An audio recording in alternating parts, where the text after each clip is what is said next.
ದಲಿತರ ಬಗ್ಗೆ ಇವರು ಇಷ್ಟೊಂದು ಕಾಳಜಿ ವಹಿಸ್ಕೊಂಡು ಮಾತಾಡ್ತಾರಂದ್ರೆ ಇವ್ರದ್ದು ಕೊಡುಗೆ ಏನು ದಲಿತರಿಗೆ? ನಾನು ಚಾಲೆಂಜ್, ಎಲ್ಲೆಲ್ಲಿ ಏನೇನು ನಿನ್ನ ಕೊಡುಗೆ, ಶಾಸಕರಿಂದ ಏನೇನು ಕೊಡುಗೆ, ನಮ್ಮ ಸಂಸದರು ಮೆಚ್ಕೊಳ್ಳಿ ಅಂತ ಹೇಳ್ಬಿಟ್ಟು ಬಾಯಿಗೆ ಬಂದಂತೆ ಒದರಿಬಿಟ್ಟೆ. ನನ್ನ ಹೆಸರು ನಾರಾಯಣಮ್ಮ ಮುಷ್ಟೂರು, ಮಾಜಿ ಜಿಲ್ಲಾ ಪಂಚಾಯತ್ ಸದಸ್ಯರು, ಆಮೇಲೆ MLA contested candidate once upon A time. ಈಗ ನಿನ್ನೆ ತಾನೇ BJP ಅವರು ಪ್ರತಿಭಟನೆ ಮಾಡಿದ್ರು. ಆ ಪ್ರತಿಭಟನೆಯಲ್ಲಿ ಮಾನ್ಯ ನಗರಸಭೆ ಉಪಾಧ್ಯಕ್ಷರಾದ ಗ್ಯಾಸ್ ನಾಗರಾಜ್ ಅವರು ಬಹಳಷ್ಟು ಇದು ದಲಿತರ ಬಗ್ಗೆ ಅಪಾರವಾದಂಥ ಪ್ರೀತಿ ತನಗೇ ಇರೋದನ್ನೋ ಒಂದು ರೀತಿಯಲ್ಲೇ MLA ಅವ್ರ ಬಗ್ಗೆ ಅವರು ಒಂಥರ ಹೇಳಿಕೆ ಹವೇಳನ ಥರ ಮಾತಾಡಿದ್ರು. MLA ಅವರು ದಲಿತರದ್ದು ಒಂದು ಅಂಬೇಡ್ಕರ್ ಫೋಟೋ ಇಟ್ಕೊಂಡು ದಲಿತರನ್ನ ವಂಚನೆ ಮಾಡ್ತಾ ಇದ್ದಾರೆ, ದಲಿತರಲ್ಲಿ ಅವ್ರಿಗೆ ಪ್ರೀತಿ ಇಲ್ಲ, ಅದು ಇದು ಅಂತ ಎಲ್ಲ ಅವ್ರು ಏನೇನೋ ಅವ್ರಿಗೆ ಬಾಯಿಗೆ ಬಂದಂತಂಗೆ ಪಾಪ ಮಾತಾಡಿದ್ರು. ಅವ್ರು ಮಾತಾಡೋದಕ್ಕೆ ಒಂದು ಕಾರಣ ಏನು ಅಂತಂದರೆ, ಈ ಮೊನ್ನೆ ತಾನೇ ನಗರಸಭೆ ಪ್ರತಿ ವಾರ್ಡಲ್ಲೂ ಕೂಡ B ಖಾತೆ A ಖಾತೆ ಅಂತ ಹೇಳಿಬಿಟ್ಟು ವಾರ್ಡ್ ವೈಸು ಅವರು 3 ದಿನ ಕ್ಯಾಂಪ್ ಹಾಕ್ಕೊಂಡ್ರು. ಆ ಒಂದು ಇದರಿಂದ ಅನೇಕ ಜನ ಬಡವರಿಗೆ, ದಲಿತರ ಅನ್ನೋದಲ್ಲ ಎಲ್ಲ ಬಡವರಿಗೂ ಅದರಿಂದ ಒಂದು ಅನುಕೂಲವಾದಂಥ ರೀತಿ ಉದ್ಭವ ಆದಾಗ ಇವರಿಗೆ ಪಾಪ ಒಂದು ಅದರಿಂದ ಬರ್ತಕ್ಕಂಥ ವರಮಾನ ಎಲ್ಲಿ ತಪ್ಪೋಯ್ತು ಅನ್ನೋ ಒಂದು ಆವೇಶದಲ್ಲಿ ಬಹುಶಃ ಮಾತಾಡಿರ್ಬೋದಂತ ನನ್ನ ಒಂದು ಅನಿಸಿಕೆ. ಇವಾಗ ಮಾನ್ಯ ಪ್ರದೀಪ್ ಈಶ್ವರ್ ಅವರು ಶಾಸಕರಾದ ಮೇಲೆ ಇವಾಗ 3ನೇ ವರ್ಷದಲ್ಲಿ ಅವರು ಕಾಲಿಟ್ಟಿದ್ದಾರೆ. ಆ 3ನೇ ವರ್ಷದಲ್ಲಿ ಕಾಲಿಟ್ಟರು ಕೂಡ ಅವರ ಒಂದು ಅನುದಾನದಲ್ಲಿ ಇವತ್ತು ಇಡೀ ಚಿಕ್ಕಬಳ್ಳಾಪುರ ತಾಲೂಕು ಒಂದು 10 ಆಂಬುಲೆನ್ಸ್ ಅವ್ರು ಬಿಟ್ಟಿದ್ದಾರೆ.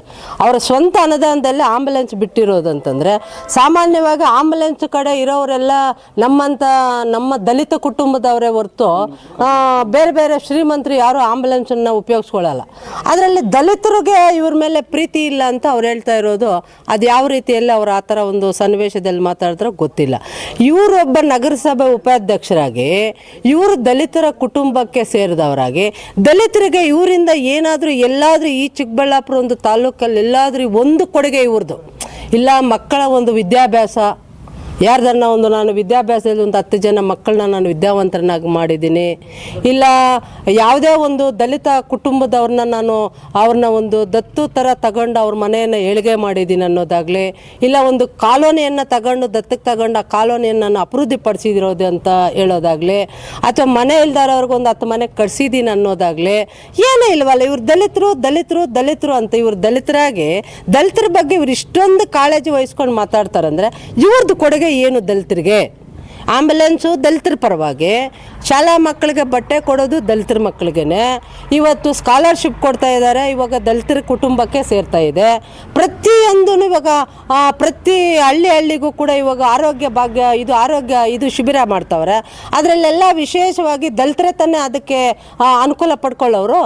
ಇನ್ನು ದಲಿತರಿಗೆ ಅವರು ಏನೂ ಮಾಡಿಲ್ಲ, ದಲಿತರ ಫೋಟೋ ಇಟ್ಕೊಂಡು ಇವ್ರು ಮಾಡ್ತಾ ಇದ್ದಾರೆ, ದಲಿತರ ಅನ್ನ ತಗೊಳ್ತಾವ್ರೆ, ವಾಪಸ್ ಮಾಡ್ತಾವ್ರೆ, ಸುಳ್ಳಿನ ರಾಮಯ್ಯ ಅಂತ ಹೇಳ್ತಾರೆ. ಸಿದ್ದರಾಮಯ್ಯ ಅವರೇ ಸುಳ್ಳರು, ಕೊಟ್ಟಿರೋ ಅನ್ನ ಕಿತ್ಕೊತಾರಂದ್ರೆ ಕೊಟ್ಟಿರೋ ಅನ್ನ ಅವ್ರು ಇನ್ನೂ ಹೊಟ್ಟೆ ತುಂಬಿಸ್ತವ್ರೆ, ಕಿತ್ಕೊಂಡಿರೋದು ಇವ್ರು BJP ಅವರು. ಅದು ಅವ್ರಿಗೆ ಗೊತ್ತಿಲ್ದಿರ, ಮನವರಿಕೆ ಇಲ್ದಿರ ಏನೋ ತಾನೇ ಒಂದು ದಲಿತರನ್ನ ಉದ್ಧಾರ ಮಾಡೋ ರೀತಿಯಲ್ಲಿ ದಲಿತರ ಮಕ್ಕಳನ್ನ ತಾನೇ ಒಂದು ವಿದ್ಯಾಭ್ಯಾಸ ಒಂದು ಕ್ಷೇತ್ರಕ್ಕೆ ತನ್ನದೇ ಒಂದು ಅಪಾರವಾದ ಕೊಡುಗೆ ಕೊಟ್ಟಿದ್ದೇನೆ ಅನ್ನೋ ರೀತಿಯಲ್ಲಿ, ಇಲ್ಲ ಮುನ್ಸಿಪಾಲ್ಟಿ ನಾನು ಉಪಾಧ್ಯಕ್ಷನಾದ ಮೇಲೆ ದಲಿತರಿಗೆ ಎಷ್ಟು ಮನೆಗಳು, ಎಷ್ಟು ಜಮೀನುಗಳನ್ನ ಮಂಜೂರು ಮಾಡಿದ್ದಾರೆ, ಎಷ್ಟು ದಲಿತರಿಗೆ ಬೀದಿ ಪಾಲಾಗಿರ್ತಕ್ಕಂಥ ದಲಿತರಿಗೆ ಇವರು ಸೂರನ್ನು ಒದಗಿಸ್ಕೊಟ್ಟಿದ್ದಾರೆ, ಯಾವುದೂ ಇಲ್ಲ. ಇವಾಗ MLA ಅವರು ಪ್ರತಿ ಕಾಲೋನಿಗೂ ಕೂಡ 6 ಗಂಟೆಗೆ ಅವ್ರು ವಿಸಿಟ್ ಕೊಡ್ತಾರೆ. 6 ಗಂಟೆಗೆ ಅಂತಂದರೆ ಅದರ ಅರ್ಥ ಏನು? 6 ಗಂಟೆಗೆ ಕೂಲಿ ನಾಲಿ ಮಾಡ್ಕೊಳ್ಳೋರು ನನಗೋಸ್ಕರ ಕಾಯಬಾರ್ದು, ಅವ್ರ ಕಷ್ಟ ಸುಖಕ್ಕೆ ನಾನು ಸ್ಪಂದನೆ ಮಾಡಬೇಕು, ಅವರೆಲ್ಲಿದ್ದರೆ ಜನನಾಯಕನಾಗಿರೋಕೆ ನಾನು ಅವ್ರ ಮನೆ ಬಾಗಿಲಲ್ಲಿ ಇರಬೇಕು ಅನ್ನೋ ಆ ಒಂದು ಕಾನ್ಸೆಪ್ಟ್ ಅವ್ರು ಇಟ್ಕೊಂಡು ಇವತ್ತು 6 ಗಂಟೆಗೆ ಪ್ರತಿ ಹಳ್ಳಿಗೆ ಅವ್ರು ಭೇಟಿ ನೀಡ್ತಾರೆ. ನೀವು ಯಾವುದನ್ನ ಹಳ್ಳಿ ನೋಡಿದ್ದೀರಾ ಕರೆಕ್ಟಾಗಿ? ಅಲ್ಲ, ನೀವಿರೋ ಒಂದು ವಾರ್ಡಲ್ಲೇ ಕರೆಕ್ಟಾಗಿ ದಲಿತರು ಯಾವ ಕಷ್ಟದಲ್ಲಿದ್ದಾರೆ, ಅವ್ರು ಏನು ಇದು ಮಾಡ್ತಾ ಇದ್ದಾರೆ ಅನ್ನೋದು ನಿನಗೆ ಸರಿಯಾಗಿ ಮನವರಿಕೆ ಇಲ್ಲ. ನೀನು MLA ಬಗ್ಗೆ ಮಾತಾಡೋಷ್ಟು ಇದಿದೆಯಂತಂದರೆ ನೀನೇನು ಮಾಡಿದ್ದೆ ದಲಿತರಿಗೆ? ಫಸ್ಟ್ ಆಫ್ ಆಲ್ ಅದೇಳು. ದಲಿತರಿಗೆ ಎಷ್ಟು ನೀವು ಬೋರ್ಗಳು ಕೊಡಿಸ್ಕೊಟ್ಟಿದ್ದೀರಾ ನಿಮ್ಮ ಗೌರ್ಮೆಂಟಲ್ಲೇ? ಎಷ್ಟು ಮನೆಗಳು ಕಟ್ಸ್ಕೊಟ್ಟಿದ್ದೀರಾ? ಎಷ್ಟು ಲೋನ್ಗಳು ಕೊಡಿಸಿದ್ದೀರಿ? 250 ಬೋರ್ವೆಲ್ದು ಆರ್ಡು ವಾಪಸ್ಸು ಆಯಿತು ನಿಮ್ಮ ಸರ್ಕಾರದಲ್ಲಿ. ಅದು ಪಾಪ ನಾಗರಾಜ್ ಅವ್ರಿಗೆ ಗೊತ್ತಿಲ್ಲ ಅಂತ ಕಾಣುತ್ತೆ. ಫಸ್ಟು ನೀನು ಏನು ಮಾತಾಡ್ತಾ ಇದೆಯಾ ಬಡವ್ರ ಬಗ್ಗೆ, ದಲಿತರ ಬಗ್ಗೆ ಅನ್ನೋದು, ನೀನು ಒಬ್ಬ ದಲಿತರಿಗೆ ನಿನ್ನ ಕೊಡುಗೆ ಏನು? ಚಾಲೆಂಜ್ಗೆ ನಾನು ಚಾಲೆಂಜ್. ಎಲ್ಲಿ ಕೂತ್ಕೊಳ್ಳೋಣ? ವೇದಿಕೆ ಸಿದ್ಧ ಮಾಡೋಣ.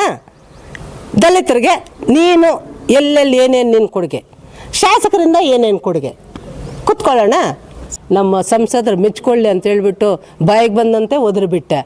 ಇವಾಗ 16ನೇ ಬಡ್ಜೆಟ್ ಮಂಡಿಸಿರೋ ಸಿದ್ದರಾಮಯ್ಯರೇ ಬಡವರ ಬಗ್ಗೆ ಏನು, ದಲಿತರ ಬಗ್ಗೆ ಏನು, ಸಾಮಾನ್ಯ ವರ್ಗದವರ ಬಗ್ಗೆ ಏನು, ಅಲ್ಪಸಂಖ್ಯಾತರ ಬಗ್ಗೆ ಏನು, ಯಾವ ಥರ ಬಡ್ಜೆಟ್ ಮಂಡನೆ ಮಾಡಿದ್ರೆ ಇವತ್ತು ಹಿಂದುಳಿದ ವರ್ಗ ಅವರು ಶೈಕ್ಷಣಿಕವಾಗಿ, ಆರ್ಥಿಕವಾಗಿ, ಸಾಮಾಜಿಕವಾಗಿ ಮುಂದೆ ಬರ್ತಾರೆ ಅನ್ನೋದು ಗುರಿ ಇಟ್ಕೊಂಡು ಅವ್ರು ಬಡ್ಜೆಟ್ ಮಂಡನೆ ಮಾಡೋದ.